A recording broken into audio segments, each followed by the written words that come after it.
Welcome back, this is उत्कर्ष श्रीवास्तव। आज हम cover करने वाले हैं rise of nationalism in Europe, वो भी एक बहुत ही छोटी सी वीडियो में। तो without wasting any time start करते हैं हमारे इस चैप्टर को। पहला टॉपिक है हमारा French revolution and the idea of nation. French revolution हुआ था 1789 में और ये पहला ऐसा रिवॉल्यूशन था जिसमें लोगों को रियलाइज हुआ कि उनके अंदर कितना क्रांतिकारी इंसान छुपा हुआ है। बेसिकली फ्रेंच रिवॉल्यूशन के टाइम पर कुछ कुछ स्टेप्स लिए गए थे फ्रांस के अंदर, सो दैट क्या किया जा सके, फ्रांस के लोगों को और भी एकजुट किया जा सके, कलेक्टिव बिलोंगिंग का सेंस डाला जा सके। वो जो स्टेप थे उनके बारे में एक बार पढ़ लेते हैं। पहला जो स्टेप था कि आइडिया ऑफ लॉ, पेट्री और ले सिटी उनको इनकरेज किया गया था। इनका सिंपल मतलब था कि लोगों को बोला गया था कि तुमको अपनी जन्मभूमि, कर्मभूमि, पितृभूमि पर गर्व होना चाहिए, जो तुम्हारी फ्रांस है उस पर गर्व होना चाहिए। दूसरी चीज क्या की थी, फ्रेंच को कॉमन लैंग्वेज बना दिया था सो दैट इजीली लोग मैसेज को कन्वे कर पाए आपस में। तीसरी चीज, एक नया ट्राइकलर फ्लैग अडॉप्ट किया गया था, पुराने मोनार्कियल फ्लैग को बदलकर। चौथी चीज क्या कर दी गई थी, जो कस्टम ड्यूटीज थी उनको हटा दिया गया था। पांचवी चीज, नई नई हिम्स को कंपोज किया था, जो लोग शहीद हुए थे फ्रांस में उनको सम्मानित किया था, कमेमोरेट किया था। और सिक्स्थ चीज क्या हुआ था, ईस्ट स्टेट जनरल का नाम बदलकर नेशनल असेंबली कर दिया गया था। अब इन 6 में से कोई भी 3 स्टेप याद कर लो, काम बन जाएगा आपका, ठीक है। उसके बाद एंट्री होती है नेपोलियन की फ्रांस में। फ्रांस में नेपोलियन की एंट्री होती है 1799 में, और जिसके बाद नेपोलियन से लोग बड़े खुश होते हैं जब वो 1804 में अपना नेपोलियनिक कोड, या जिसको सिविल कोड ऑफ 1804 भी कहा जाता है। इस कोड में बेसिकली नेपोलियन 3 ऐसी चीजें करता है जिसकी वजह से लोग बड़े खुश हो जाते हैं। और वो 3 चीजों में पहली चीज क्या थी, उसने सबसे पहले तो जितनी भी प्रिविलेजेस मिलती थी बर्थ के बेसिस पे उन सबको हटा देता है। बोलता है अब आप कोई स्पेशल नहीं हो on the basis of birth. दूसरी चीज, वो इक्वालिटी को स्टैब्लिश कर देता है, वो सब कहता है कि सबके सब लोग इक्वल है। तीसरी चीज वो क्या करता है, वो लोगों को राइट टू प्रॉपर्टी देता है। साथ ही साथ कुछ ऐसी चीजें भी करता है जिससे छोटे छोटे मर्चेंट्स, पीजेंट्स भी खुश होते हैं। जैसे वो छोटे छोटे पीजेंट्स का कर्ज माफ कर देता है, यानी कि सर्वडम और मेमोरियल ड्यूज को खत्म कर देता है। इससे क्या होता है, शुरू में तो नेपोलियन से लोग बड़े ही ज्यादा खुश होते हैं, लेकिन जैसे जैसे टाइम बीतता है कुछ लोगों को रियलाइज होता है कि नेपोलियन ने सिस्टम को और भी ज्यादा खराब कर दिया है। क्यों? क्योंकि नेपोलियन क्या करने लगा था, अपने आप को, आर्मी को बड़ा करने के लिए जबरदस्ती फ्रांस से लोगों को रिक्रूट करने लगा था आर्मी में, जिससे वो पूरे यूरोप को जीत सके। साथ ही साथ नेपोलियन ने क्या किया था, टैक्सेस को बढ़ा दिया था, और साथ ही साथ क्या प्रिंट हो रहा है, क्या प्रिंट नहीं हो रहा है, हर चीज पर वो बिल्कुल ऐसी नजर रखे हुए था कि कुछ भी उसके खिलाफ प्रिंट ना हो जाए। जिसकी वजह से बाद में लोगों को रियलाइज हुआ कि नेपोलियन ने कुछ अच्छे काम किए हैं तो कुछ बुरे काम भी करके गया है फ्रांस के अंदर। उसके बाद ये नेपोलियन का चैप्टर खत्म होता है, फिर यहां से कहानी शुरू होती है यूरोप की। अगर आप 16-17 सेंचुरी के मैप को देखने जाओगे तो आपको दिखेगा यूरोप में कुछ ऐसा जर्मनी, इटली नाम से कुछ भी नहीं था। वहां पर सिंपली अलग अलग रीजन थे और उनको हम बुलाते थे, ये डच वालों का रीजन, ये फ्लेमिश रीजन, ये फ्रेंच रीजन, ऐसे बुलाते थे, कोई कंट्री नहीं थी। तो सवाल ये है कि कैसे यूरोप वाले लोग आपस में एक साथ आए और कैसे ये अलग अलग नेशंस क्रिएट हुए, इसको समझेंगे हमारे इस टॉपिक में। बेसिकली जो है हमारा the making of nationalism in Europe. तो कहानी शुरू होती है 2 ग्रुप से, एरिस्टोक्रेट्स और मिडिल क्लास के। एरिस्टोक्रेट ग्रुप वो ग्रुप हुआ करता था जो पावरफुल हुआ करता था, अमीर हुआ करता था, और माइनॉरिटी यानी कि ये कम नंबर में हुआ करते थे, और इन लोगों के पास बहुत ज्यादा जमीन जायदाद भी होती थी। और ये जो मिडिल क्लास लोग थे, इस ग्रुप में वो लोग आते थे जैसे जो इंडस्ट्रियलिस्ट होते थे, जो मर्चेंट्स होते थे, बिजनेसमैन होते थे, ये सब लोग मिडिल क्लास में आते थे। जो असली लड़ाई थी यूरोप के अंदर वो शुरू हुई थी मिडिल क्लास वर्सेस एरिस्टोक्रेट्स से ही। मिडिल क्लास को शुरुआत से दिक्कत थी कि एरिस्टोक्रेट्स लोगों को इतने स्पेशल राइट्स क्यों दिए जाते हैं। तो यहां से कहानी की शुरुआत होती है यूरोप के अंदर। तो रिवॉल्यूशन जो स्टार्ट हुआ था वो मिडिल क्लास लोगों ने स्टार्ट किया था, और उनका मेन एम था कि ये जो इक्वालिटी को एस्टैब्लिश करना और ये जो स्पेशल राइट्स मिल रहे हैं एरिस्टोक्रेट्स को, इन राइट्स का हटाया जाना। तो हम कह सकते हैं कि ये जो मिडिल क्लास थे इनके लिए आजादी का मतलब, लिबरलिज्म का मतलब क्या था, बेसिकली इक्वालिटी मिलना, और एरिस्टोक्रेट्स को जो स्पेशल राइट्स मिल रहे हैं उनको हटा देना। सिमिलरली अगर मैं पूछूं मार्केट के लोगों के लिए आजादी का क्या मतलब था उस टाइम पर, तो उनके लिए आजादी का मतलब ये नहीं था कि एक हमारा देश बने, कुछ नहीं। उनके लिए आजादी का मतलब था कि मार्केट की वो पॉलिसीज को हटा देना, टैक्सेस को हटा देना, जिससे मार्केट में हम अपने व्यापार को बढ़ा पाए। और इसी को लेकर क्या किया गया था, 1834 में प्रूशिया के इनिशिएटिव पर ज़ोलेवरीन बनाई गई थी, एक कस्टम यूनियन थी, और इस ज़ोलेवरीन का बेसिकली काम क्या था, मार्केट को फ्री बनाना। इसने 2 कदम उठाए थे। पहला कदम था इसने ट्रेड बैरियर्स को खत्म कर दिया था, और दूसरा इसने फ्रांस के अंदर 30 से, जो फ्रांस में बहुत सारी करेंसी हुआ करती थी, वहां 30 से करेंसी को सिर्फ 2 करेंसी कर दिया था, सो दैट व्यापार करने में आसानी हो। तो ज़ोलेवरीन का क्वेश्चन बहुत बार आता है क्योंकि कई बार बच्चे इसको मिस कर जाते हैं, तो इसको याद रखना। अगेन नेपोलियन का चैप्टर शुरू हो जाता है। ज़ोलेवरीन के बारे में हम समझ गए, यूरोप के बारे में समझ गए, अब समझते हैं नेपोलियन हारा कैसे। नेपोलियन हारा 1815 में, जब 4 कंट्रीज ने मिलकर क्या किया, नेपोलियन को हराया बैटल ऑफ वाटरलू में। 4 कंट्रीज कौन सी थी, BARP, Britain, Austria, Russia, Prussia. इन चारों कंट्रीज ने मिलकर नेपोलियन को हराया था, और उसके बाद ये चारों कंट्रीज ऑस्ट्रिया में जाकर मिली थी और उन्होंने एक ट्रीटी ऑफ वियना साइन की थी 1815 में, 1815 में। इस ट्रीटी ऑफ वियना में बेसिकली इन्होंने ये डिस्कस किया था कि हमको फ्रांस को आगे कैसे बढ़ाना है। इन्होंने पॉलिसी ऑफ कंजर्वेटिज्म को अपनाया। कंजर्वेटिज्म की पॉलिसी में बेसिकली ये कहती थी कि नेपोलियन के पहले जैसा फ्रांस था, हम वापस से फ्रांस को वैसा बनाएंगे। यानी नेपोलियन ने जो जो चेंजेस लाए हैं उन सब चेंजेस को हटा देंगे और फ्रांस को पुराने जैसा बना देंगे। तो यही पॉलिसी अपनाई इन चारों देशों ने और यही समझौता हुआ था ट्रीटी ऑफ वियना में। अब बेसिकली अगर मैं बोलूं, उस टाइम पर अगर आप रिवॉल्यूशनरी हो, उस टाइम पर अगर आप क्रांतिकारी लोग हो, तो इसका मतलब आप बड़े डेयरिंग हो। क्यों? क्योंकि क्रांतिकारी होना उसका मतलब उस टाइम पर सीधा सरकार से पंगा लेना। लेकिन कुछ लोग ऐसे होते थे जो सच में बहुत ज्यादा क्रांतिकारी थे। उन्हीं में से एक था फ्रांस में, यूरोप में और पूरे यूरोप में पॉपुलर था, वो था गिसेपी मैजनी। गिसेपी मैजनी का जन्म 1807 गेनोआ में हुआ था।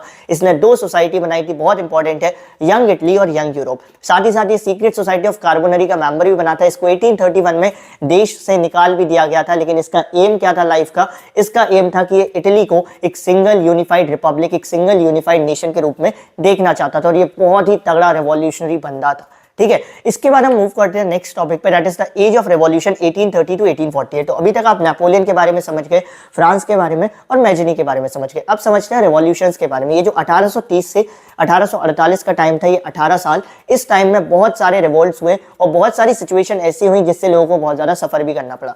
कहानी शुरू होती है ग्रीक वॉर ऑफ इंडिपेंडेंस से। 1821 में जो ग्रीस था वो बेसिकली ओटोमन टर्की का हिस्सा था, लेकिन ग्रीस वाले डिसाइड करते हैं कि हमको अपनी एक इंडिपेंडेंट नेशन बनानी है, जिसकी वजह से जो ग्रीस के लोग हैं वो क्या करते हैं, अपने लिए लड़ाइयां लड़ना शुरू करते हैं 1821 से। यानी कि ग्रीक वॉर ऑफ स्ट्रगल शुरू होता है 1821 से और इन लोगों को देश के बाहर रह रहे लोगों से भी बड़ा सपोर्ट मिलता है। यहां तक कि पोइट्स और राइटर्स भी ग्रीक वॉर ऑफ इंडिपेंडेंस को सपोर्ट करते हैं। ऐसे एक पोइट ग्रीस से हुए जिनका नाम था लॉर्ड बायरन। ये तो ग्रीक के लिए लड़ने भी गए, बाद में इनका 1824 में फीवर की वजह से डेथ हो जाती है। और इतना सब स्ट्रगल के बाद ऑलमोस्ट 10-11 साल के बाद 1832 में एक ट्रीटी ऑफ कॉन्स्टेंटिनोपल साइन होती है, जिसकी वजह से ग्रीस क्या हो जाता है, ग्रीस इंडिपेंडेंट नेशन बन जाता है और ग्रीस को आज़ादी मिल जाती है एक देश की तरह रहने की। अब इन सब प्रोसेस में आप कहोगे, इन सब प्रोसेस में पोइट्स, आर्टिस्ट, इन सब का क्या रोल होता था? इनका एक बहुत ही इंपॉर्टेंट रोल होता था। ये जो पोइट्स और आर्टिस्ट थे, ये कुछ कुछ इस तरीके से चीज़ों को लिखते थे, ऐसे ऐसे एफर्ट्स करते थे सो दैट ये नेशनलिज्म की फीलिंग को, देशभक्ति की फीलिंग को ज़्यादा से ज़्यादा लोगों तक पहुंचा पाए और लोगों को मोटिवेट कर पाए। ऐसे ही एक थे जर्मन के हमारे जोहान गॉटफ्रीड हर्डर। इनका तो मानना बेसिकली ये था कि अगर तुमको जर्मन की असली संस्कृति के बारे में जानना है, असली कल्चर के बारे में जानना है, तो तुमको जर्मन के लोगों के बीच में जाना पड़ेगा। That the true German culture can only be discovered among the common people. और जर्मन के लोगों को बोला जाता था डास वॉल्क। ठीक है, इसीलिए उन्होंने कहा कि अगर आपको जर्मन का असली कल्चर जानना है तो डास वॉल्क के बीच में जाना पड़ेगा। साथ ही साथ लैंग्वेज को भी एक प्रोटेस्ट सिंबल के रूप में यूज किया गया। लैंग्वेज की मदद से भी कई सारे लोगों ने क्या किया, प्रोटेस्ट किया। इसका क्लियर एग्जांपल है, जब जो रशिया वाले थे, इन्होंने पोलैंड पर कब्जा कर लिया था, तो इन्होंने पोलैंड में बोला था सबको कि आपको रशिया ही बोलनी पड़ेगी, रशियन लैंग्वेज बोलनी पड़ेगी।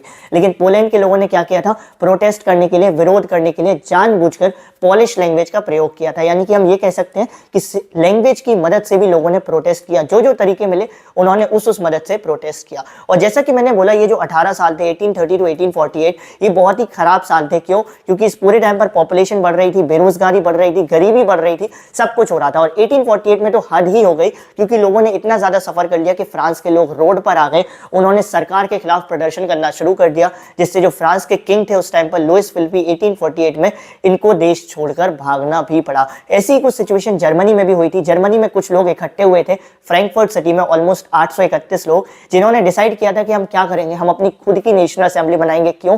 क्योंकि ये राजा तो हमारी कुछ सुन नहीं रहे हैं। तो इन्होंने क्या किया था, 18 मई 1848 को ये 831 लोग फ्रैंकफर्ट पार्लियामेंट की तरफ गए थे और इन्होंने बोला था आज हम राजा के सामने क्या करेंगे, अपने कॉन्स्टिट्यूशन की डिमांड रखेंगे और भी कई सारी डिमांड रखेंगे। इनको बहुत उम्मीद थी कि इससे कुछ बहुत अच्छा होने वाला था, लेकिन बाद में इनके साथ भी वही हुआ जो बाकी सभी रिवॉल्यूशंस में होता था। जो राजा थे प्रूशिया के, उन्होंने क्या किया था, आर्मी को भेजकर इन सबको भगा दिया था। तो इस तरीके से हमने देखा कैसे 1830 से 1848 तक इतने सारे रिवोल्ट्स होते रहे और इन्हीं रिवोल्ट से लोग मोटिवेट होते चले जा रहे थे। लोगों के अंदर और भी ज्यादा क्रांति आती जा रही थी। बस उनको जरूरत थी डायरेक्शन की, और वो डायरेक्शन मिला उनको 1848 के बाद, जब जर्मनी और इटली यूनिफाई हुए। यानी कि next topic, the making of Germany and Italy. Unification of Germany में हम देखते हैं कि 1848 में बहुत सारे रिवोल्ट हो चुके थे जर्मनी को यूनिफाई करने के लिए, लेकिन कोई खास फायदा नहीं निकला। लेकिन फिर प्रूशिया ने कहा कि मैं करूंगा किसको, जर्मनी को इंडिपेंडेंट। प्रूशिया ने क्यों चार्ज लिया? क्योंकि प्रूशिया को उसमें फायदा दिख रहा था कि जर्मनी को अगर वो यूनिफाई करेगा तो जर्मनी के रिसोर्सेज को वो यूज भी कर पाएगा। तो प्रूशिया के जो चीफ मिनिस्टर होते हैं ओटो वोन बिस्मार्क, उनको रिस्पॉन्सिबिलिटी दी जाती है जर्मनी को यूनिफाई करने की, और ओटो वोन बिस्मार्क कोई जर्मन यूनिफिकेशन का आर्किटेक्ट भी कहा जाता है। ओटो वोन बिस्मार्क बहुत ही दिमागदार इंसान थे। इन्होंने अपनी ब्यूरोक्रेसी की स्किल्स की मदद से और अपनी आर्मी की मदद से 7 ईयर्स में 3 युद्ध लड़े। किस किस के साथ? ऑस्ट्रिया, डेनमार्क और फ्रांस के साथ, और एट द एंड इन्होंने प्रोशिया की विजय करी और जर्मनी को यूनिफाई किया। और 18 जनवरी 1871 को जर्मनी यूनिफाई हो चुका था, और जो केशर विलियम वन थे वो जर्मनी के यूनिफाइड जर्मनी के पहले एम्परर बने थे। ऐसी ही कुछ कहानी हमारी इटली की भी थी। इटली क्या था? इटली 7 स्टेट्स में डिवाइडेड था, जिसमें से सिर्फ एक स्टेट ऐसी थी सार्डिनिया पीडमोंट करके, जहां पर जो रूलर था वो इटली का रहने वाला था। बाकी 6 के 6 स्टेट्स में कोई और ही रूलर था, कोई और ही राजा था।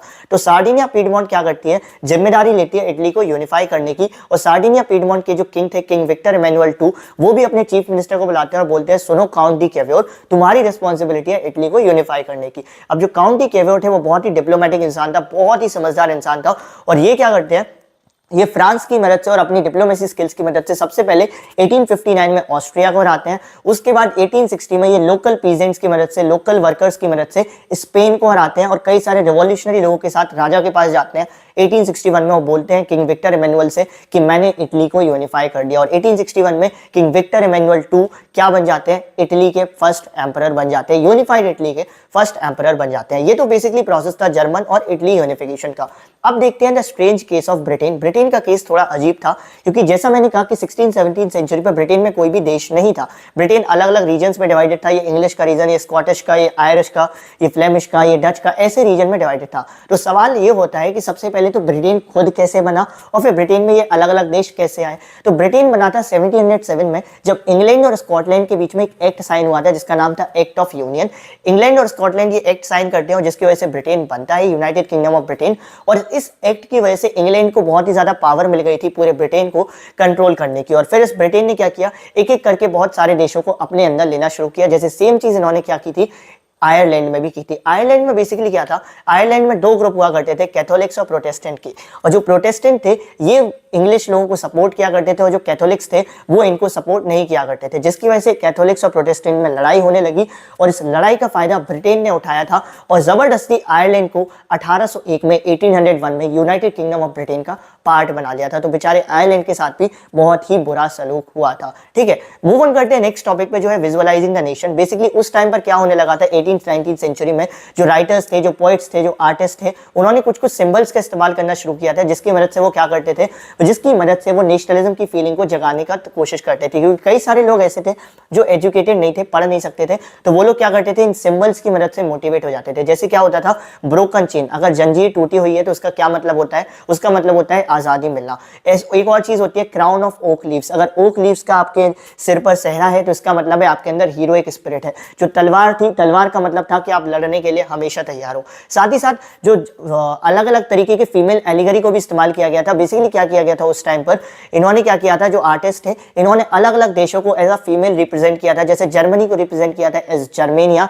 आपकी बुक में स्टार्टिंग में फ्रेडरिक सॉरियो ने भी एक इमेज बना रखी है जो उसने बनाई थी 1848 में, जिसमें आपको सारे सिंबल मिल जाएंगे, मसाल भी देखने को मिल जाएगी, जिसमें आपको एक white lady, statue of liberty जिसको हम कह सकते हैं, वो भी आपको देखने को मिल जाएगी। सब कुछ देखने को मिलता है। तो सिंबल्स का मदद किया गया मोटिवेट करने के लिए, लोगों को नेशनलिज्म की फीलिंग को स्प्रेड करने के लिए। इसमें आप प्लीज ये याद कर लेना किस सिंबल का मतलब क्या होता है, ये एमसीक्यू में कई बार आता है। मूव ऑन करते हैं इस चैप्टर के लास्ट टॉपिक पर, nationalism and imperialism. Imperialism basically क्या होता है, पहले के टाइम पर कंट्रीज जो होती थी, पावरफुल कंट्रीज, वो कोशिश करती थी कि लेस पावरफुल कंट्रीज को अपने कंट्रोल में ले लें, और इसी सिस्टम को हम इंपीरियलिज्म बोलते थे। और इसी वजह से पूरा बल्कान इशू हुआ था। तो इंपीरियलिज्म बेसिकली क्या था कि जो पावरफुल कंट्रीज थी वो लेस पावरफुल कंट्रीज को कंट्रोल करने की कोशिश करती थी, और यही पूरा हुआ था बल्कान इशू में। बेसिकली ओटोमन टर्की का एक हिस्सा था बल्कान, और ओटोमन टर्की टाइम के साथ साथ कमजोर होता चला जा रहा था। तो बल्कान ने क्या किया, बल्कान की जो अलग अलग स्टेट्स थी उन्होंने डिसाइड किया कि हम बल्कान को भी क्या करेंगे, इंडिपेंडेंट करेंगे। लेकिन दिक्कत ये आ रही थी कि सारी जो स्टेट्स थी उनके आपस में बहुत ही जेलस फील करती थी वो आपस में, और उनके बीच ये दिक्कत थी कि अगर बल्कान इंडिपेंडेंट हुआ तो बल्कान पे रूल कौन करेगा, जिसकी वजह से बल्कान के अंदर इंटरनली बहुत कॉन्फ्लिक्ट होने लगे। साथ ही साथ बल्कान के अंदर जब कॉन्फ्लिक्ट चल रहे थे अलग अलग स्टेट्स के बीच में, तो बाहर के जो कुछ वर्ल्ड पावर थे जैसे रशिया, जर्मनी, इंग्लैंड, इनकी नजर नज़र भी बल्कान पे थी क्योंकि ये भी बल्कान को कंट्रोल करना चाहते थे, जिसकी वजह से बल्कान के बाहर बड़े बड़े देशों के बीच में भी कॉन्फ्लिक्ट शुरू हो गए। और इससे क्या हुआ, बल्कान के बाहर कॉन्फ्लिक्ट, बल्कान के अंदर कॉन्फ्लिक्ट, यानी कि ओवरऑल एक इंटेंस कॉन्फ्लिक्ट का माहौल बन गया। और यही पूरा हमारा एक बल्कान इशू बना जो बाद में जाकर वर्ल्ड वॉर 1 का एक बहुत बड़ा रीजन बना। और ये वर्ल्ड वॉर 1 का रीजन बना और यहाँ पर ये रीजन के साथ हमारी पहला चैप्टर खत्म होता है। और साथ कवर करने वाले हमारे चैप्टर नेशनलिज्म इन इंडिया को एक बहुत ही छोटी सी वीडियो में। तो स्टार्ट करते हैं हमारे इस चैप्टर को विदाउट वेस्टिंग एनी टाइम। तो कहानी शुरू होती है हमारी वर्ल्ड वॉर 1 के साथ। तो जब वर्ल्ड वॉर 1 चल रहा था तो इंडिया के लोग बहुत ही ज़्यादा सफर कर रहे थे, जिसकी वजह से इंडिया के लोगों में बहुत ही ज़्यादा गुस्सा था। एक्चुअली हुआ यह था कि वर्ल्ड वॉर की वजह से इंडिया में टैक्सेस को बढ़ा दिया गया था, इनकम टैक्स को इंट्रोड्यूस किया गया था, कस्टम ड्यूटीज़ बढ़ा दी गई थी, इंडिया के लोगों को ज़बरदस्ती आर्मी में रिक्रूट भर्ती किया गया था, जिसकी वजह से इंडिया के लोग बहुत ही ज़्यादा गुस्सा थे। और इसी गुस्से का इस्तेमाल किया था बाद में गांधी जी ने बड़े बड़े सत्याग्रह करने के लिए। तो बेसिकली ये तो टाइम था जब वर्ल्ड वॉर 1 चल रहा था और इंडिया के लोगों के अंदर गुस्सा था। उसी टाइम पर होती है गांधी जी की भारत में एंट्री। गांधी जी भारत आते हैं जनवरी 1915 में और उसके बाद वो भारत में आकर छोटे छोटे सत्याग्रह करते हैं सो दैट वो लोगों का सपोर्ट जीत पाएँ और ज़्यादा से ज़्यादा लोगों को अपने बड़े बड़े सत्याग्रह में शामिल कर पाएँ। तो वो आते ही साथ 1916 में चंपारण बिहार में सत्याग्रह करते हैं। उसके बाद 1917 में खेड़ा डिस्ट्रिक्ट गुजरात में सत्याग्रह करते हैं। 1918 में अहमदाबाद में सत्याग्रह करते हैं। और इन छोटे छोटे सत्याग्रह से वो बहुत सारा सपोर्ट गेन कर लेते हैं। सत्याग्रह का सिंपल मतलब था सत्य के लिए आग्रह करना।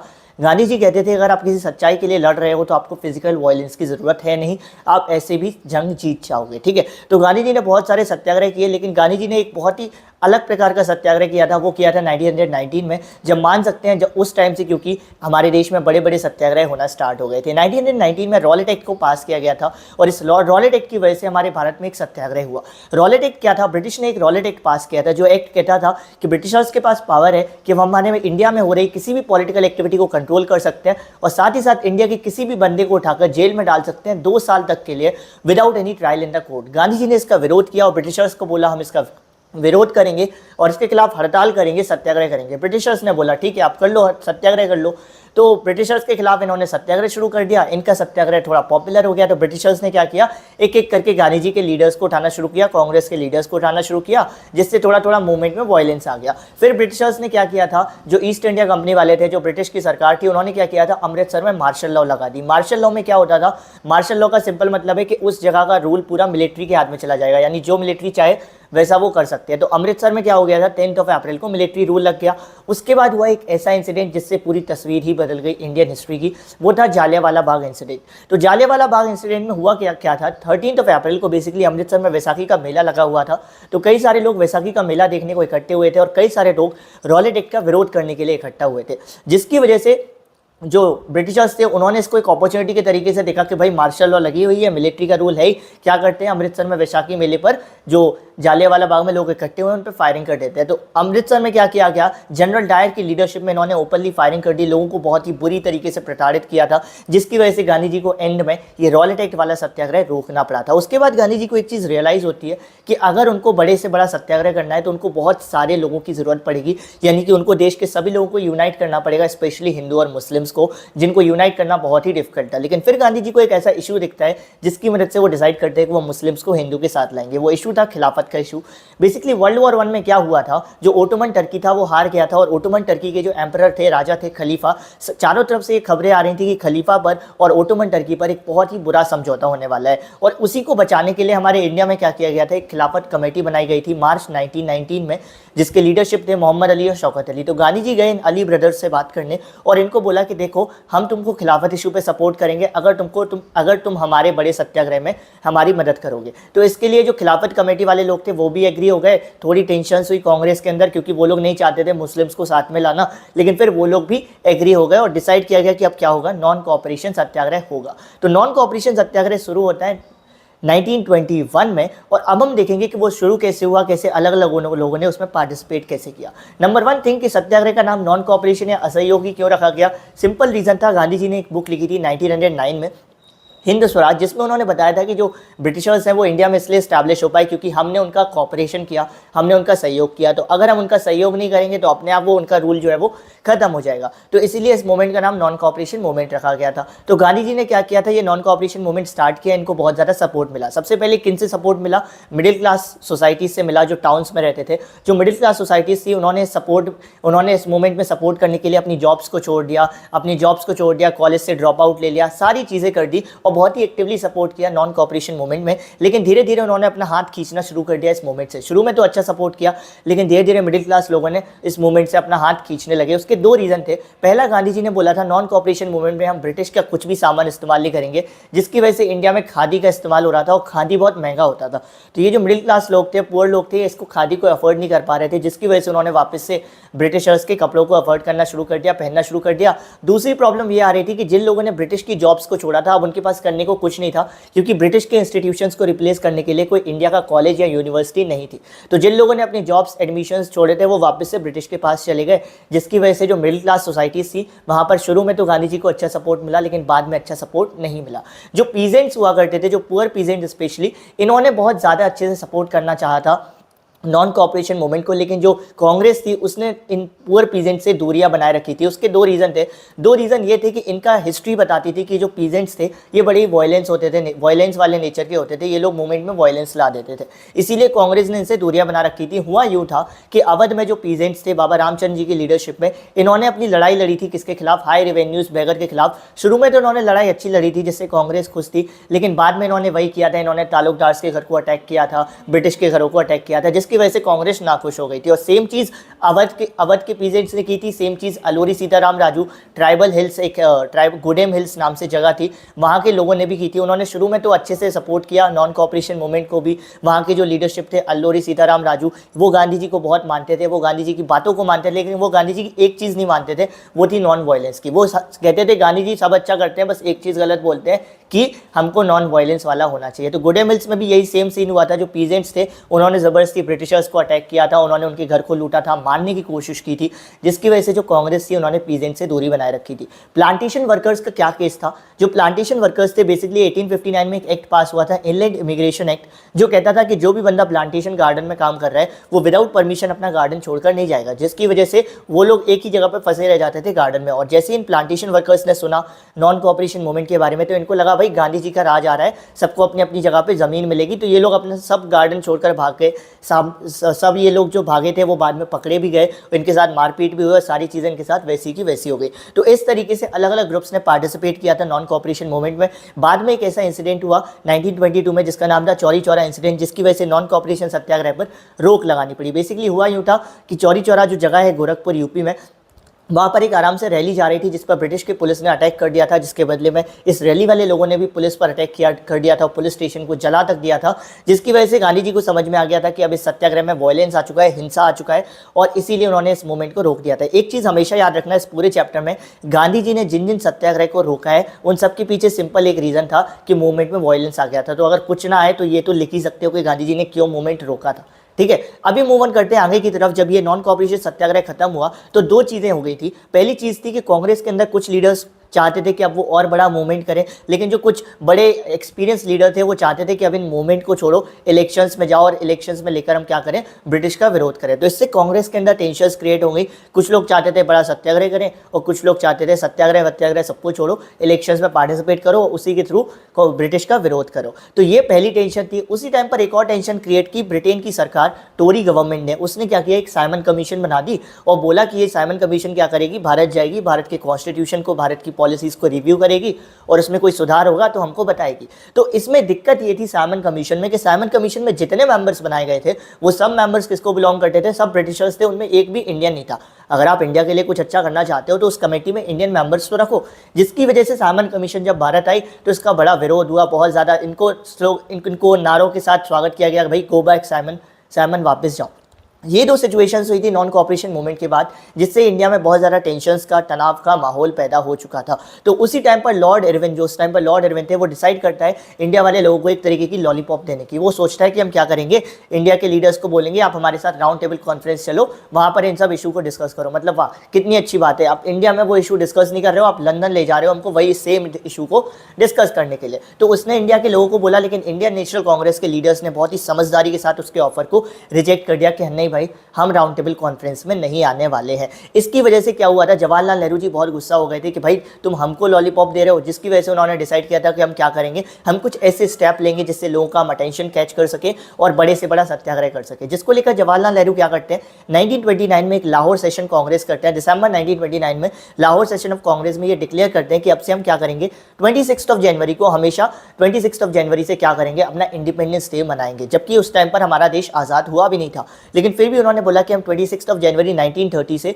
हर साल 26 जनवरी को क्या करेंगे, पूर्ण स्वराज दिवस मनाएंगे। उनको लगा था ये करने से उन जो लोग हैं वो बहुत ज़्यादा मोटिवेट होंगे और सब लोग बड़े से बड़े सत्याग्रह करने के लिए मोटिवेट होंगे, लेकिन ऐसा कुछ नहीं हुआ। तो ऐसे में सबकी नज़रें फिर गांधी जी की तरफ चली गई, क्योंकि गांधी जी को क्या था, एक्सपीरियंस था बड़े बड़े सत्याग्रह करने का। तो सबकी नज़रें गांधी जी की तरफ थी और गांधी जी डिसाइड करते कि अब अगला बड़ा सत्याग्रह क्या होगा। गांधी जी ने डिसाइड किया कि अगला बड़ा सत्याग्रह हम किसकी मदद से करेंगे, नमक की मदद से करेंगे, सॉल्ट की मदद से करेंगे। उन्होंने डिसाइड किया कि सॉल्ट के टॉपिक को लेकर हम सत्याग्रह करेंगे। और सॉल्ट ही उन्होंने क्यों चुना, क्योंकि उनका मानना था सॉल्ट के अंदर पावर है कि वो पूरे भारत को एक साथ ला सकता है, क्योंकि सॉल्ट सब लोग यूज़ करते हैं, अमीर हो गरीब हो, हिंदू हो मुस्लिम हो, अपर कास्ट हो लोअर कास्ट हो, सब। इसीलिए उन्होंने सॉल्ट को एज अ सिंबल चुना मूवमेंट करने के लिए। बेसिकली ब्रिटिशर्स क्या करते थे, सॉल्ट पर टैक्स लगाते थे। तो गांधी जी ने क्या किया, 31 जनवरी 1930 को विसरॉय इरविन को एक लेटर भेजा कि देखो भाई ये हमारी 11 डिमांड्स हैं, जिसमें से एक डिमांड है सॉल्ट टैक्स को हटा दो। अगर तुम इन डिमांड को पूरा कर दोगे तो हम कोई सत्याग्रह नहीं करेंगे, और अगर तुम इन डिमांड को पूरा नहीं करोगे तो हम सत्याग्रह करेंगे। विसरॉय इरविन ने इन लोगों को हल्के में ले लिया, बोला आपको जो करना है कर लो। तो गांधी जी ने डिसाइड किया कि अब वो क्या करेंगे, सॉल्ट मार्च करेंगे, दांडी मार्च करेंगे। जिसके लिए उन्होंने क्या किया था, अपने साबरमती आश्रम से यात्रा शुरू करते हैं अपने 78 वॉलंटियर्स साथ, लोगों के साथ, और 24 दिन तक यात्रा में चलते हैं। और जिसके बाद वो पहुंचते हैं दांडी 6 अप्रैल को, और वहां पर जाकर वो क्या करते हैं, 6 अप्रैल को वहां पर जाकर वो सॉल्ट लॉ को तोड़ते हैं। दांडी में जाकर उबलते हुए पानी से सॉल्ट को मैन्युफैक्चर करते हैं और सॉल्ट लॉ को तोड़ते हैं। और उसी दिन से शुरू हो जाता है हमारा civil disobedience movement. Civil disobedience movement की खास बात ये थी कि गांधी जी ने इस मूवमेंट में बोला था कि हम सबको क्या करना है, हम सबको ब्रिटिश के द्वारा बनाई गई लॉज को तोड़ना है। तो सब लोगों ने एक एक करके, जैसे गांधी जी को देखा लॉज तोड़ते हुए, सब लोगों ने एक एक करके गांधी जी की ब्रिटिश की लॉज को तोड़ना शुरू कर दिया। जिसके बदले में ब्रिटिशर्स ने क्या किया, भारत के लीडर्स को अरेस्ट करना शुरू किया। अब्दुल गफ्फार खान को जब अरेस्ट किया गया था तो अमृतसर में बहुत ही ज़्यादा वायलेंस हुआ था, पेशावर की गलियों में बहुत ज़्यादा वायलेंस हुआ था। लेकिन फिर एक टाइम ऐसा है जब खुद गांधी जी को ही अरेस्ट कर लिया गया, और जब गांधी जी को अरेस्ट कर लिया गया तो मूवमेंट में कोई डायरेक्शन देने वाला रहा ही नहीं, जिसकी वजह से गांधी जी को मजबूरी में क्या करना पड़ा, मजबूरी में जो इरविन था उसके साथ एक समझौता साइन करना पड़ा, जिसको हम कहते हैं गांधी इरविन पैक्ट ऑफ 1931। उस समझौते में ये साइन किया गया था कि इरविन ने बोला था कि हम एक काम करेंगे, हम आपके जितने भी लीडर्स को हमने अरेस्ट कर रखा है उन सबको छोड़ देंगे, बदले में गांधी जी आपको क्या करना पड़ेगा, आपको जाना पड़ेगा राउंड टेबल कॉन्फ्रेंस में, वहाँ पर पार्टिसिपेट करना पड़ेगा और जो भी चीज़ें हैं इस मूवमेंट को रोकना पड़ेगा। तो गांधी जी एग्री कर गए, क्योंकि भाई उस टाइम पर लीडर्स जरूरी थे, उनका निकलना जरूरी था। तो गांधी जी जाते हैं किसमें, राउंड टेबल कॉन्फ्रेंस में। उनको लगा था उससे कुछ सॉल्यूशन निकलेगा, लेकिन वहां से वापस आते हैं डिसअपॉइंटेड, क्योंकि वहां से कोई सॉल्यूशन नहीं निकलता है। और यहाँ आकर देखते हैं कि इरविन ने अपना वादा नहीं निभाया है, इरविन ने अभी भी जेल में रख रखा है लोगों को, कांग्रेस को इलीगल डिक्लेयर कर दिया है। तो गांधी जी अगेन डिसाइड करते हैं कि 1932 में वो क्या करते हैं, फिर से सिविल डिसोबीडियंस मूवमेंट को लॉन्च कर देते हैं। लेकिन अब जब ये मूवमेंट लॉन्च होता है तो लोग इसको इतना ज़्यादा सपोर्ट नहीं करते, जिसकी वजह से गांधी जी का ये मूवमेंट 1934 तक धीरे धीरे स्लो डाउन हो जाता है। अगेन इसमें हम एक चीज़ देखेंगे कि कैसे अलग अलग ग्रुप्स ने इस मूवमेंट में पार्टिसिपेट किया। सिंपल सी इक्वेशन है, जो रिच पीजेंट्स हुआ करते थे, सिंपली कह सकते हैं जो अमीर अमीर किसान हुआ करते थे, उन्होंने इस मूवमेंट को कैसे पार्टिसिपेट किया, उन्होंने बहुत ही बढ़ चढ़कर पार्टिसिपेट किया। अमीर किसान में आते थे जाट्स और पाटीदार्स, उन्होंने इस मूवमेंट को बहुत ही बढ़ चढ़ कर पार्टिसिपेट किया। और उनके पार्टिसिपेट करने का सिंपल रीज़न था कि उनकी लड़ाई थी हाई रेवेन्यू के खिलाफ। ब्रिटिश वाले उनसे बहुत ज़्यादा रेवेन्यू लेते थे और वो चाहते थे इस रेवेन्यू को कम किया जाए, और इसीलिए उन्होंने डिसाइड किया कि हम क्या करेंगे, सिविल डिसोबीडियंस मूवमेंट को बहुत ही बढ़ चढ़ कर सपोर्ट करेंगे। लेकिन जब ये सिविल डिसोबीडियंस मूवमेंट पहली बार 1932 में रोका गया तो वो लोग बड़े डिसअपॉइंटेड फील हुए और उन्होंने कहा कि अब जब ये फिर से स्टार्ट होगा तो हम इसको इतना कुछ खास सपोर्ट नहीं करेंगे। तो रिच पीजेंट्स ने बहुत ही बढ़ चढ़ कर सपोर्ट किया था इस मूवमेंट को। जो पुअर पीजेंट्स थे वो लोग सपोर्ट तो करना चाहते थे सिविल डिसोबीडियंस मूवमेंट को, लेकिन कांग्रेस ने उनसे दूरी बनाए रखी थी। उसके दो रीज़न थे। पुअर पीजेंट्स की हिस्ट्री बताती थी कि ये लोग बड़े वायलेंस वाले नेचर के होते थे, ये लोग मूवमेंट में वायलेंस ला देते थे। और दूसरी चीज़, जो पुअर पीजेंट्स थे वो चाहते थे नो रेंट कैंपेन करना, यानी कि वो चाहते थे रेवेन्यू रेंट को खत्म ही कर दिया जाए, और कांग्रेस इसको सपोर्ट नहीं करना चाहती थी। इसीलिए पुअर पीजेंट्स और कांग्रेस के बीच के रिश्ते अच्छे नहीं रहे और उन्होंने इस मूवमेंट में इतना ज़्यादा सपोर्ट नहीं किया। तीसरे जो थे बड़े बड़े इंडस्ट्रियलिस्ट और मर्चेंट्स, इन्होंने इस मूवमेंट को बहुत ही ज़्यादा सपोर्ट किया। उनके क्या रीज़न थे सपोर्ट करने के? उनके रीज़न बहुत ही सिंपल थे। बेसिकली ब्रिटिश ने कुछ ऐसी पॉलिसीज़ बना रखी थी जो इनको अपना बिजनेस फैलाने से रोक रही थी, और इन्हीं का विरोध करने के लिए इन्होंने डिसाइड किया कि हम ब्रिटिश का विरोध करेंगे with the help of civil disobedience movement. Basically ये जो बड़े बड़े मर्चेंट्स थे, इंडस्ट्रियलिस्ट थे, इन्होंने फाइनेंशियल हेल्प भी प्रोवाइड की इस मूवमेंट में, और साथ ही साथ खुद को ऑर्गेनाइज किया, खुद की ऑर्गेनाइजेशन बनाई। जैसे 1920 में एक ऑर्गेनाइजेशन ऑर्गेनाइजेशन बनाई थी, इंडियन इंडस्ट्रियल कॉमर्शियल कांग्रेस, जो 1920 में बनाई थी। फिक्की को बनाया था इन्होंने 1927 में। और ये लोग भी बहुत डिसअपॉइंटेड हुए जब पहली बार इस सिविल डिसोबीडियंस मूवमेंट को रोका गया, इसीलिए जब फिर से मूवमेंट स्टार्ट हुआ तो उन्होंने कुछ खास सपोर्ट नहीं दिखाया। जो इंडस्ट्रियल वर्कर्स थे, इंडस्ट्रियल वर्कर्स ने इस मूवमेंट से दूरी बनाए रखी थी। सिर्फ कुछ कुछ जगहों पर, कानपुर में या कुछ कुछ जगहों पर जो इंडस्ट्रियल वर्कर्स थे उन्होंने इस मूवमेंट को सपोर्ट किया था, बाकी इंडस्ट्रियल वर्कर्स ने भी इस मूवमेंट में सपोर्ट नहीं किया था। तो सिंपल है, रिच पीजेंट्स ने किया, पुअर पीजेंट्स ने नहीं किया, इंडस्ट्रियलिस्ट और बड़े बड़े मर्चेंट्स ने किया, लेकिन इंडस्ट्रियल वर्कर्स ने नहीं किया सपोर्ट। सिंपल था। मूव ऑन करते हैं नेक्स्ट टॉपिक पे, the limits of civil disobedience movement, कि इस मूवमेंट की, सिविल डिसोबीडियंस मूवमेंट किन किन लोगों तक नहीं पहुंच पाया या किन किन लोगों ने इस मूवमेंट में पार्टिसिपेट नहीं किया। नंबर 1 थे डिप्रेस्ड क्लास या ऑप्रेस्ड क्लास। डिप्रेस्ड क्लास में वो लोग आते थे जिनको हम जनरली दलित्स बोलते थे, और कांग्रेस जो थी वो दलित्स के साथ उनके रिश्ते अच्छे नहीं थे, क्योंकि उनको डर था कि अगर वो दलित्स के साथ रिश्ते अच्छे करेंगे तो उस कांग्रेस के अंदर जो हाई कास्ट हिंदूज हैं, जो अपर कास्ट हिंदूज हैं, वो लोग ऑफेंड हो जाएंगे। लेकिन जब गांधी जी आए उन्होंने इस फिलॉसफी को बदला। उन्होंने कहा आज़ादी तब तक नहीं आएगी जब तक हम इन दलित्स को इक्वल ट्रीट नहीं करेंगे। जिसके लिए उन्होंने क्या किया, दलित्स के लिए सत्याग्रह ऑर्गेनाइज किया। दलित्स जो काम करते थे वो काम उन्होंने खुद से किया। उन्होंने खुद से जाकर टॉयलेट्स को क्लीन किया सो दैट वो दलित्स को इक्वालिटी दिला सके। और दलित्स क्या चाहते थे, दलित्स कहते थे कि अभी ये सब हो रहा है क्योंकि अभी मूवमेंट चल रहा है, हमको तो चाहिए परमानेंट सॉल्यूशन। इसीलिए दलित्स चाहते थे रिजर्वेशंस, और कांग्रेस नहीं देना चाहती थी रिजर्वेशंस, क्योंकि गांधी जी का मानना था कि अगर रिजर्वेशंस दे देंगे तो देश को इंटीग्रेट करने में दिक्कत होगी। तो इस वजह से क्या था, कांग्रेस और गांधी जी और दलित्स के बीच में कॉन्फ्लिक्ट्स बने रहे, और दलित्स ने इस मूवमेंट से दूरी बनाए रखी। बाद में चलकर ये हुआ था कि doctor B are Ambedkar ji और गांधी जी ने एक कॉन्ट्रैक्ट साइन किया था, एक समझौता साइन किया था, जिसको हम पूना पैक्ट ऑफ 1932 बोलते हैं, जिसमें गांधी जी मान गए थे इनको रिजर्वेशंस देने को। बस उन्होंने ये बोला था कि हम आपको रिजर्वेशंस तो दे देंगे, आपको इस सीट पर रिजर्वेशन दे देंगे, लेकिन आपकी वोटिंग उसी तरीके से होगी जैसी किसी एक नॉर्मल कैंडिडेट के लिए होती है। और मेन रीजन बेसिकली अगर मैं पूछूं क्या था दलित्स और कांग्रेस का आपस में दूर दूर रहने का या सिविल डिसोबीडियंस मूवमेंट से दूर रहने का, पहला रीजन था कि कहीं अपर कास्ट हिंदू ऑफेंड ना हो जाए, और दूसरा कांग्रेस नहीं चाहती थी रिजर्वेशंस को देना। ठीक है, दूसरा जो ग्रुप था जिससे सिविल डिसोबीडियंस मूवमेंट ने दूरी बना रखी थी वो था मुस्लिम्स का। मुस्लिम्स ने देखा था कि जब से नॉन कोऑपरेशन मूवमेंट खत्म हुआ है, जो कांग्रेस थी वो ज़्यादातर हिंदू ग्रुप्स के साथ जुड़ती चली जा रही थी, जैसे हिंदू महासभा एंड ऑल। तो मुस्लिम्स अपने आप इस मूवमेंट से दूर हो गए, और जब इन्होंने देखा कि जो कांग्रेस है वो चाहती है उनके सपोर्ट को गेन करना, तो इन्होंने भी वही डिमांड रखी जो दलित्स ने रखी थी। इन्होंने बोला हमको भी रिजर्वेशंस चाहिए। शुरुआत में तो हमको लगा एक तरीके से कि ठीक है, हो सकता है रिजर्वेशंस मिल जाएंगे, कुछ बहुत कॉम्प्रोमाइज़ वर्क कर जाएगा, लेकिन बाद में प्रॉब्लम आई जब 1928 में हिंदू महासभा के लीडर एम.आर. जयकर ने क्लियरली बोला कि आपको सपोर्ट करना है तो करो या ना करो, हम आपको रिजर्वेशंस नहीं देंगे। और इसके बाद से क्या हुआ, जो मुस्लिम्स थे और सिविल डिसोबीडियंस मूवमेंट था, इनके बीच में दूरी बनी रही, इन्होंने सिविल डिसोबीडियंस मूवमेंट को सपोर्ट नहीं किया। तो वो कौन दो ग्रुप्स थे जिन्होंने सिविल डिसोबीडियंस मूवमेंट कांग्रेस से दूरी बनाए रखी थी?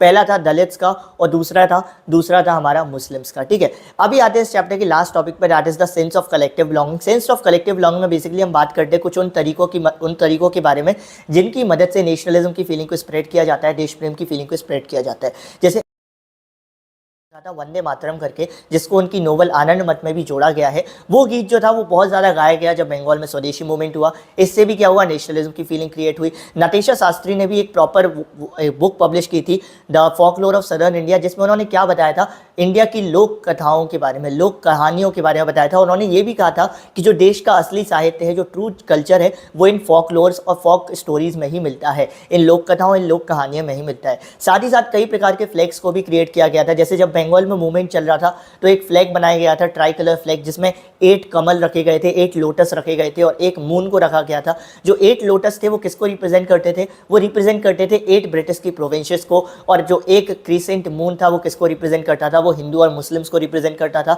गांधी जी ने भी एक फ्लैग बनाया था जिसके अंदर एक सेल्फ हेल्प का सिंबल था। वो सिंबल कौन सा था? वो साथ सिंबल था चरखा। I hope this video will help you. And ये तो चैप्टर का एंड हो गया, इससे आपस में कनेक्ट हुआ करते थे। तो पहले के टाइम पर भी जो ट्रेवलर्स होते थे, ट्रेडर्स हुआ करते थे, वो एक जगह से दूसरी जगह ट्रेवल किया करते थे फॉर नॉलेज, फॉर अपॉर्चुनिटी, और अपने साथ गुड्स एंड मनी को कैरी किया करते थे। देखा जाता है कि आज से 1000 साल पहले जो कॉडीज होती थी, जिनको मालदीव्स के समंदर में पाया जाता था, उनको एज अ करेंसी यूज़ किया जाता था और चाइना और ईस्ट अफ्रीका में भेजा जाता था। अब जो सिल्क रूट है वो हमें एक बहुत अच्छे एग्जाम्पल बताता है कि कैसे वर्ल्ड के अलग अलग हिस्से आपस में पहले कनेक्टेड थे। माना जाता है ये जो रूट्स थे ये क्रिश्चियन इरा से भी पहले तक एग्जिस्ट करते थे, और इनको 15th सेंचुरी तक इन्होंने बढ़िया से एग्जिस्ट किया है। सिल्क रूट जो नाम था इनको इसलिए दिया गया था क्योंकि यहाँ से चाइनीज सिल्क को, जो बहुत वैल्यूएबल और बहुत इंपॉर्टेंट होती थी, उसको एक्सपोर्ट किया जाता था towards the western part. Historians ने कहा है कि कई सारे सिल्क रूट से जो एशिया के, यूरोप के अलग अलग हिस्सों को आपस में कनेक्ट किया करते थे। ऐसा देखा गया था कि जो चाइनीज पॉटरी थी, यानी चाइना से जो बर्तन थे, वो भी इसी रूट से ट्रेवल होते थे, और इंडिया से जो टेक्सटाइल्स एंड स्पाइसेस, मसाले जाते थे, वो भी इसी रूट से जाते थे, और यूरोप से जो मेटल्स आते थे जैसे गोल्ड एंड सिल्वर, वो भी इन्हीं रूट से आते थे। यानी इन रूट्स का इंपॉर्टेंस बहुत ज़्यादा था। ये भी माना गया है कि जो एशिया में क्रिश्चियन मिशनरीज आई थी और मुस्लिम प्रीचर्स आए थे, वो भी इसी सिल्क रूट से आए थे। इसका मतलब सिल्क रूट एक बहुत ही अच्छा एग्जाम्पल है जो हमें ये बताता है कैसे पहले के टाइम पर वर्ल्ड के अलग अलग हिस्से आपस में कनेक्टेड थे। अब सिल्क रूट की मदद से भी वर्ल्ड के अलग अलग हिस्से आपस में कनेक्टेड हुए थे, कल्चर की मदद से भी हुए थे, नॉलेज की मदद से भी हुए थे, फूड की मदद से भी हुए थे। फूड की मदद से कैसे हुए थे? जो ट्रेडर्स और ट्रेवलर्स होते थे, जब एक जगह से दूसरी जगह जाते थे, तो वो दूसरी जगह पर जाकर अपनी क्रॉप्स को इंट्रोड्यूस करते थे, जिससे क्या होता था, वहाँ के लोग भी उन क्रॉप के साथ फैमिलियर होते थे और उससे आपस में एक दूसरे के साथ जुड़ जाते थे। जैसे माना जाता है कि जिनको हम चाइना में नूडल्स कहा करते थे, जब वो वेस्ट में गई तो उनको स्पैगेटी बोला गया। जैसे इंडिया में भी आप देखोगे, जिनको एक जगह पर पानी की टिक्की कहा जाता है, दूसरी जगह पर गोलगप्पे कहा जाता है, चीज़ वही है, लेकिन उसके नाम अलग अलग हो जाते हैं जब वो एक जगह से दूसरी जगह ट्रेवल करती है। अब जब फूड था, जब वो एक जगह से दूसरी जगह जाकर फूड का इंट्रोडक्शन किया जाता था, तो उससे लोगों की लाइफ पर बहुत अच्छे इंपैक्ट भी आते थे और कई बार नेगेटिव इंपैक्ट भी आते थे। जैसे क्या हुआ, जब यूरोप में पोटैटो को इंट्रोड्यूस किया गया, तो उससे जो पुअर पीपल थे, उनकी लाइफ बहुत अच्छी हो गई, क्योंकि उनको खाने को मिल पाया, क्योंकि पोटैटो सस्ता होता था, तो वो ईजिली उसे अफोर्ड कर पाए और उससे एक अच्छी ज़िंदगी जी पाए। लेकिन नेगेटिव इंपैक्ट ये रहा कि जो आयरलैंड था, जब वहाँ पर पोटैटो को इंट्रोड्यूस किया गया, तो वहाँ के लोग पोटैटो पर इतना डिपेंडेंट हो गए कि जब एक बार पोटैटो की क्रॉप फेल हुई, तो उनमें से कई सारे लोग स्टार्वेशन की वजह से, भुखमरी की वजह से उनकी डेथ हो गई थी। तो ऐसे में हमें पता चलता है जो फूड था, उसकी मदद से वर्ल्ड के अलग अलग हिस्से आपस में कनेक्टेड हुए। सिल्क रूट तो एक क्लियर एग्जांपल है जो मैं बताता है कि कैसे वर्ल्ड के अलग अलग हिस्से आपस में कनेक्टेड हुए थे। पेपर में एक बहुत ही इंपॉर्टेंट सवाल बन जाता है, right a short note on silk route, तो ये आपको याद करके रखना है। मूव ऑन करते हैं नेक्स्ट टॉपिक पे, that is conquest, disease and trade. इसमें हम देखेंगे कैसे बीमारी की मदद से एक कंट्री ने दूसरी कंट्री के ऊपर कॉलोनाइज किया और कैसे व्यापार किया उसकी हेल्प से। ओके, बेसिकली इसमें यह होता है कि जो 16वीं सेंचुरी जब आई, तो अमेरिका के लिए सी रूट डिस्कवर हो गया था, इंडिया की इंपॉर्टेंस बढ़ती जा रही थी, और साथ ही साथ यूरोप भी अब वर्ल्ड के इस गेम में आ चुका था और यूरोप की इंपॉर्टेंस भी बढ़ रही थी, क्योंकि यूरोप भी टाइम के साथ साथ क्या हो रहा था, वेल्दी होता चला जा रहा था। अब जब तक अमेरिका की डिस्कवरी नहीं हुई थी, तो अमेरिका पूरे वर्ल्ड से कट आउट था। इसलिए जब एकदम से इसकी डिस्कवरी हुई, इसके लिए क्रिस्टोफर कोलंबस ने सी रूट की डिस्कवरी की, तो सबका ध्यान अमेरिका की तरफ चला गया, क्योंकि अमेरिका के पास बहुत ज़्यादा ज़मीनें थी, बहुत ज़्यादा मिनरल्स थे, जिसकी वजह से स्पेनिश गवर्नमेंट ने डिसाइड किया कि वो क्या करेंगे, वो अमेरिका में जाएंगे और अमेरिका को कॉलोनाइज करेंगे। कॉलोनाइज करने का मतलब अमेरिका में जाकर अमेरिका को कंप्लीटली कंट्रोल करेंगे और अमेरिका के रिसोर्सेज का अपने लिए इस्तेमाल करेंगे। तो इसके लिए इन्होंने क्या किया, इन्होंने कोई वेपन का, कोई आर्मी का इस्तेमाल नहीं किया, इन्होंने एक बीमारी का इस्तेमाल किया। इसीलिए कि ये लाइन दी जाती है, पेपर में डायरेक्ट पूछा जाता है कि इस लाइन को एक्सप्लेन करो। That the most powerful weapon of the Spanish conquerors was not their army or military but was the germs of smallpox that they carried with them। तो ये लाइन बिल्कुल सही है। बेसिकली स्पेनिश गवर्नमेंट ने क्या किया था, अपने सोल्जर्स को भेजा था अमेरिका में एक बीमारी के साथ जिसका नाम था जर्म्स ऑफ स्मॉल पॉक्स, और ये जो बीमारी थी ये फॉरेस्ट फायर की तरह पूरे अमेरिका में फैल गई थी और इसने अमेरिका की बहुत सारी पूरी की पूरी कम्युनिटीज़ को ख़त्म कर दिया था, जिससे अमेरिका वीक हो गया था और अपने आप स्पेनिश गवर्नमेंट के लिए कॉलोनाइज हो गया था। और इस तरीके से स्पेनिश गवर्नमेंट ने क्या किया था, अमेरिका को कॉलोनाइज कर लिया था। तो ये भी हमारा एक इंपॉर्टेंट टॉपिक था जो आपका खत्म हो जाता है। इस चैप्टर से दो बहुत इंपॉर्टेंट टॉपिक थे जो हमने खत्म कर लिए, सिल्क रूट और इसके अलावा कॉलोनाइजेशन ऑफ अमेरिका। इसके बाद थोड़ी सी कहानी है जो मैं आपको बता देता हूँ, बट वो आपके पेपर पॉइंट ऑफ व्यू से बिल्कुल भी इंपॉर्टेंट नहीं है। वो कहानी ये है कि 19वीं सेंचुरी आते आते यूरोप में क्या होने लगा था, यूरोप में पॉवर्टी और हंगर जो थे वो कॉमन हो गए थे। अफ्रीका से जो लोग थे, अफ्रीका भी कमज़ोर हो गया था, तो अफ्रीका से लोगों को स्लेव्स बनाकर, नौकर बनाकर अमेरिका ले जाया जाने लगा था और उनसे प्लांटेशन गार्डन में काम करवाया जाता था। चाइना जो था, चाइना ने खुद को आइसोलेट कर लिया था वर्ल्ड मार्केट से, क्योंकि वो खुद को ही ग्रो करना चाहता था। और यूरोप की इंपॉर्टेंस टाइम के टाइम बढ़ती चली गई थी, क्योंकि उसी टाइम यूरोप क्या करने लगा था, उसने इंडिया पर भी अपना कंट्रोल स्टैब्लिश कर लिया था। धीरे धीरे वर्ल्ड के अलग अलग हिस्सों पर उसने कंट्रोल स्टैब्लिश कर लिया था।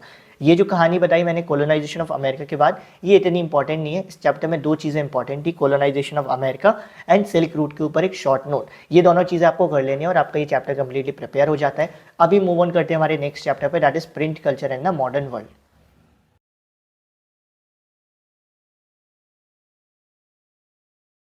कवर करने वाले हैं हमारा chapter print culture in the modern world for class 10 history, एक बहुत ही छोटी सी वीडियो में। तो without wasting any time start करते हैं हमारे चैप्टर को। तो जो स्टार्टिंग हुई थी प्रिंट टेक्नोलॉजी की, जो हमारी हैंड प्रिंटिंग थी, जब सारी चीज़ों को हाथ से किया जाता था, वो हुई थी चाइना से और फिर वो जापान कोरिया तक पहुंची। चाइना में 85-94 से ही बुक की पब्लिश होना स्टार्ट हो गया था। अलग अलग प्रकार की बुक पब्लिश होती थी, religious, examination and all.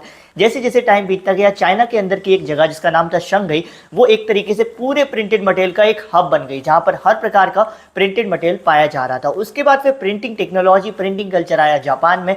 Japan में जो लोग लाए थे उनका नाम था बुद्धिस्ट मिशनरीज। ये लोग रिस्पॉन्सिबल थे चाइना से जापान के अंदर प्रिंट टेक्नोलॉजी लाने के लिए। जापान की पहली जो किताब प्रिंटेड हुई, जिसको जापान की सबसे पुरानी किताब भी माना जाता है, वो हुई थी डायमंड सूत्रा, जिसके अंदर 6 शीट्स ऑफ टेक्स्ट थे, ठीक है, और उसमें थोड़ी बहुत इमेजेस भी थी। उसके बाद ये जो प्रिंट कल्चर है, प्रिंट टेक्नोलॉजी है, ये पहुंचती है यूरोप। अब सवाल आता है ये यूरोप कैसे पहुंचती है। तो देखो, मार्को पोलो नामक एक इंसान था जो इटली का रहने वाला था और इसने बहुत समय चाइना में बिताया था। तो जब ये चाइना से वापस आता है इटली 1295 में, तो ये अपने साथ साथ चाइना से जो भी इसने सीखा है प्रिंटिंग को लेकर, वो भी लाता है। और इसी की मदद से यही जो बंदा होता है, यही मेनली रिस्पॉन्सिबल होता है यूरोप के अंदर प्रिंटिंग टेक्नोलॉजी लाने को। धीरे धीरे पूरे यूरोप के अंदर हर हिस्से में प्रिंटिंग टेक्नोलॉजी पहुंच जाती है और चीज़ें प्रिंट होना स्टार्ट हो जाती हैं। यूरोप में मेले लगाए जाने लगते हैं, बुक्स फेयर ऑर्गेनाइज होने लगते हैं, और जैसे जैसे डिमांड बढ़ती जाती है, तो जो डिमांड होती है, जो किताबों की डिमांड बढ़ती जाती है, उसी तरीके से क्या होता है, जो लोग किताबें पब्लिश कर रहे थे, स्किल्ड हैंड राइटर्स, स्क्राइब्स, इनकी भी डिमांड बढ़ती चली जाती है। लेकिन अभी भी हमको ज़रूरत थी डिमांड के हिसाब से कि एक और अच्छी टेक्नोलॉजी हो जिससे हम और जल्दी से जल्दी प्रिंटिंग कर सके। उस टाइम पर फिर आती है गुटेनबर्ग की प्रिंटिंग प्रेस। गुटेनबर्ग बेसिकली क्या था, एक मर्चेंट का बेटा था, शुरुआत से ही बहुत अमीर था, बहुत सारी इसके पास ज़मीन हुआ करती थी, और इसने बचपन से कुछ ऐसी चीज़ें सीखी थी जो इसको बाद में आगे चलकर बहुत काम आई। इसीलिए कहते हैं आप भी अपने बचपन में बहुत कुछ सीख लो। इसने बचपन से ही ओलाइव प्रेसेस और वाइन प्रेसेस को देखा था, और इन्हीं प्रेस से उसने इंस्पायर होकर डिसाइड किया कि वो प्रिंटिंग प्रेस बनाएगा। और जब उसने अपनी प्रिंटिंग प्रेस बनाई, तो उसने मॉडल कहाँ से लिया, जो वो बचपन से देखते आ रहा था ओलाइव प्रेस, उसी का सेम मॉडल उसने यहाँ की प्रिंटिंग प्रेस में ले लिया। और बचपन से ही उसने क्या सीखा था, मेटेलिक मोल्ड्स बनाना सीखा था, सांचे बनाना सीखा था। उसी तरीके से जब उसने अपनी प्रिंटिंग प्रेस बनाई, तो उसने सोचा हम प्रिंटिंग कैसे करेंगे, तो उसने किया कि हम यहीं से मेटेलिक मोल्ड्स ले लेंगे और उन्हीं से हम प्रिंटिंग कर लेंगे। यानी कि उसने हर एक लेटर के सांचे तैयार कर दिए सो दैट वो चीज़ों को प्रिंट कर सके। तो 1448 में गुटेनबर्ग की प्रिंटिंग प्रेस बनकर तैयार हो गई थी, और उसने जो पहली बुक पब्लिश की थी वो थी बाइबल, जिसकी उसने 180 कॉपीज पब्लिश की थी सिर्फ 3 साल के अंदर अंदर। उस टाइम पर ये स्पीड बहुत ज़्यादा थी। ओके, उसके बाद आता है the print revolution and its impact. Print revolution क्या था, कुछ नहीं था। एक टाइम ऐसा आया जब इतना ज़्यादा प्रिंटिंग कल्चर की चीज़ें आ गई, इतने ज़्यादा प्रिंटेड मटेरियल पूरा अवेलेबल हो गया, इतनी नई नई टेक्नोलॉजी आ गई कि पूरा जो वर्ल्ड था वो भर चुका था प्रिंटेड मटेरियल से, और इसी टाइम को हमने प्रिंट रेवोल्यूशन कह दिया। तो जैसे ही प्रिंट रेवोल्यूशन आया, तो उसका असर ये हुआ कि बहुत सारे लोग रीडिंग करने लगे, रीडिंग एक्टिविटी में जाने लगे। एक नई रीडिंग पब्लिक सामने आई, और वो रीडिंग पब्लिक पता है कौन सी थी, मैं बताता हूँ। पहले के टाइम पर क्या होता था, लोग पढ़ते नहीं थे, लोग सुनकर चीज़ों को सीखते थे। सपोज करो 10 लोग सीख जाएंगे, एक इंसान पढ़ेगा, तो उसको सुनकर लोग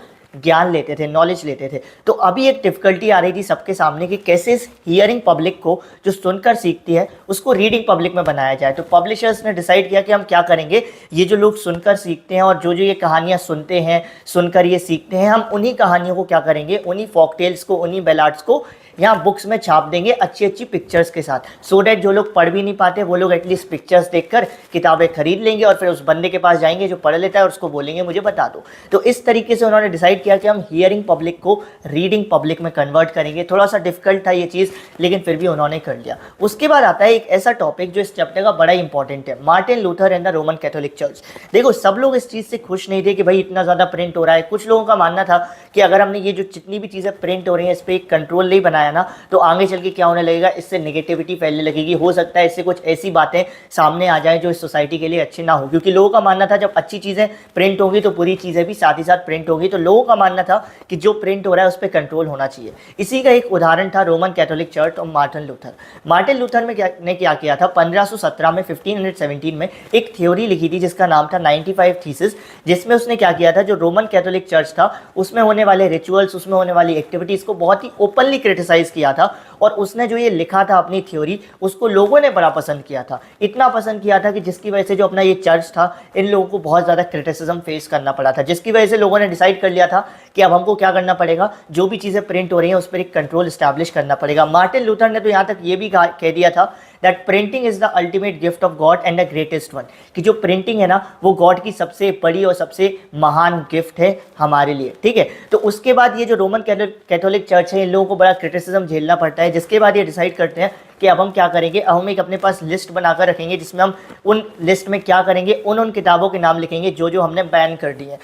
तो 1558 से रोमन कैथोलिक चर्च वाले एक इंडेक्स बनाकर रखने लगते हैं जिसको बोला जाता है इंडेक्स ऑफ प्रोहिबिटेड बुक्स, जिसमें वो उन सभी किताबों की लिस्ट बनाकर रखते थे जो उन्होंने बैन कर दी है। इससे उन्हें क्या फ़ायदा हुआ, इससे उन्हें ये फ़ायदा हुआ कि वो प्रॉपर एक चेक रख पाए कि कौन पब्लिशर कैसी किताबें पब्लिश कर रहा है, उनके खिलाफ कौन क्या पब्लिश कर रहा है, एवरीथिंग। ओके, मूव ऑन करते हैं नेक्स्ट टॉपिक पर, रीडिंग मैनिया। रीडिंग मैनिया में कुछ नहीं है, बेसिकली जैसे जैसे 17th और 18th सेंचुरी टाइम बीतता गया, लोग और भी ज़्यादा लिटरेट होने लगे, लिटरेसी रेट बढ़ने लगी यूरोप में। जो चर्चेस थे वो उन्होंने स्कूल्स को सेटअप कर दिया। तो उससे क्या हुआ, जो पब्लिशर्स थे उन्होंने डिसाइड किया कि अब हम क्या करेंगे, इन किताबों को उन लोगों तक भी पहुंचाएंगे जो इनको खरीद नहीं सकते।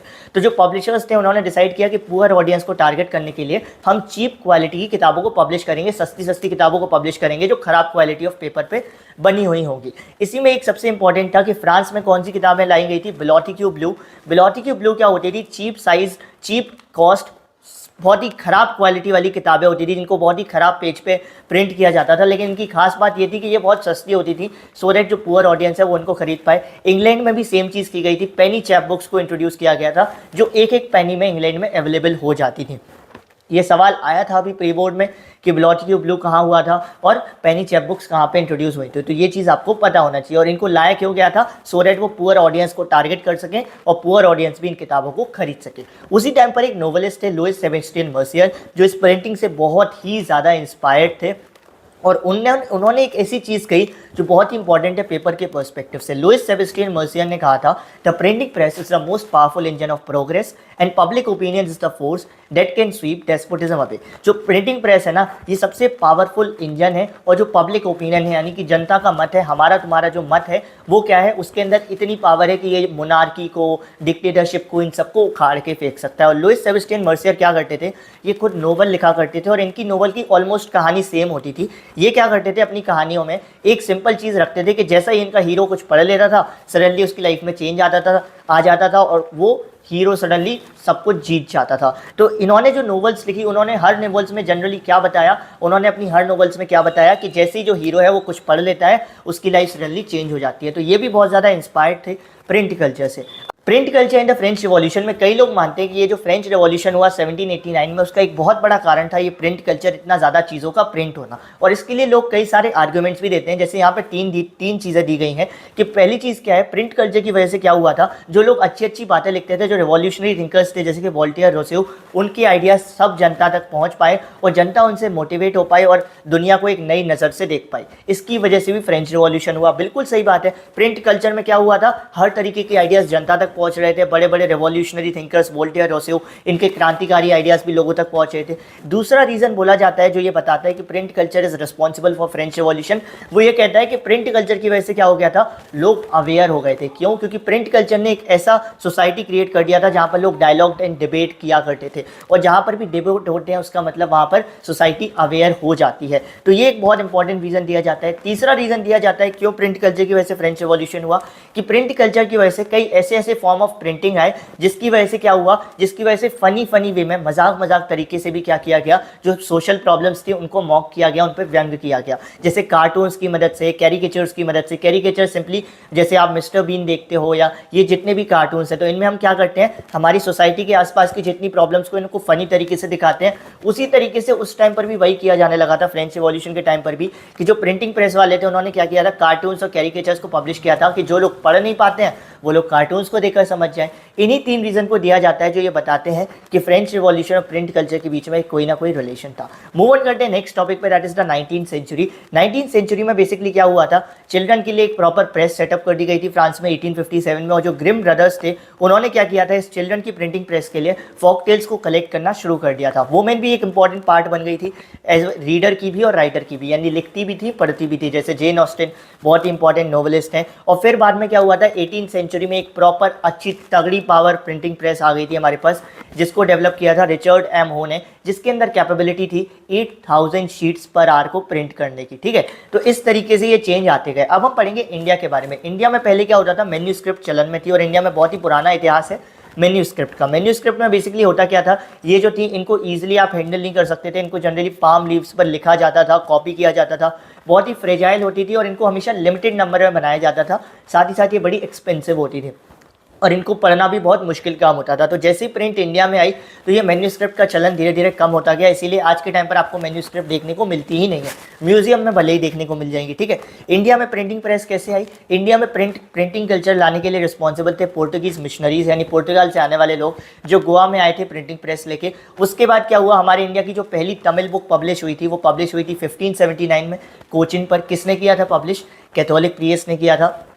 उन्होंने हमारे इंडिया की पहली मलयालम बुक को भी पब्लिश किया था, कब? 1713 में। और उसके बाद अगर मैं पूछूं कि इंडिया में इंग्लिश प्रिंटिंग कल्चर कब आया, इंडिया में इंग्लिश की चीज़ें प्रिंट करना होना कब स्टार्ट हुई, तो ये स्टार्ट हुई 1780 से। 1780 से इसलिए स्टार्ट हुई क्योंकि 1780 में एक बंदा जेम्स ऑगस्टस हिकी ने, उसने एक इंग्लिश मैगजीन को प्रिंट करना स्टार्ट कर दिया था जिसका नाम था बंगाल गैजेट, और माना जाता है यहीं से क्या हुआ, हमारे इंडिया में इंग्लिश प्रिंटिंग कल्चर आ गया। उसके बाद आता है next topic, religious reforms in public debates. तो अब जनता तक जो ऑडियंस थी उस तक ज़्यादा से ज़्यादा चीज़ों को पहुँचाने के लिए हम क्या करते हैं, हम मसालेदार चीज़ें लिखने लगते हैं, है ना, मसालेदार चीज़ें बोलने लगते हैं। यही सेम चीज़ की गई उस टाइम पर भी। पब्लिशर्स ने ऐसे ऐसे टॉपिक पर लिखना शुरू किया, राइटर्स ने ऐसे ऐसे टॉपिक पर लिखना शुरू किया जो मसालेदार थे, कंट्रोवर्शियल थे, जिससे ज़्यादा से ज़्यादा ऑडियंस तक वो पहुंच पाए। जैसे सबसे पहले राम मोहन राय ने संबत कौमुदी लिखी 1821 में, और राम मोहन राय ने जो संबत कौमुदी लिखी थी 1821 में, इसके विरोध में हिंदू ऑर्थोडॉक्सी ने क्या लिख दिया, हिंदू ऑर्थोडॉक्सी ने समाचार चंद्रिका लिख दी।